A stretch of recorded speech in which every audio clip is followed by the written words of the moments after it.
Experts and other witnesses saw graphic images of wreckage, but one who was there says it was the call John Goodman made after the crash that helped the one woman and 5 men who sat on the jury reach their decision. Our Jeff Skrypek sat down with juror Dennis DeMarten, and he joins us live with an interview you'll see only on 5. Jeff? Well, Michael, it was only until today that the judge involved in the John Goodman case released the identities of the jurors. We tried reaching tonight out to all 6 of them. Here's what one had to say about what the last 2 weeks were like and what the defining moment was in determining John Goodman's guilt. To count 1, we find the defendant guilty of DUI manslaughter. And 6 ordinary citizens decided the legal fate of millionaire polo mogul John Goodman. Dennis DeMarten was one of the 6. It was hard.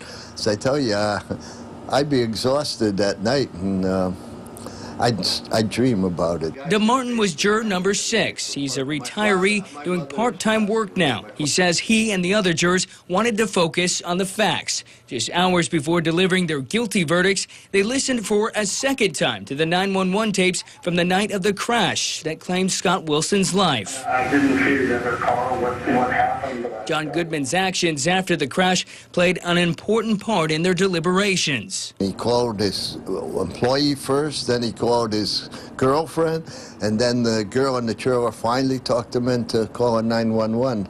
I thought there he evaded his responsibility. Goodman's lawyers say he became intoxicated only after the fatal accident. But DeMarten says the jury was never convinced of that. It was a pivotal moment in the case. We knew he had been drinking, but there was no proof that he did it after at this man cave because nobody could substantiate that he was there. DeMarten says jurors concluded Goodman drank before getting behind the wheel of his Bentley that fateful night of February 12, 2010. A decision DeMarten and his fellow jurors say makes Goodman responsible for a young man's death, and their verdict could put Goodman in prison for decades. So glad that I don't have to worry about that. That's the judge's doing. He's got to worry about that. DeMarten says he was honored to serve as a juror and now relieved that the pressure of a long trial is behind him.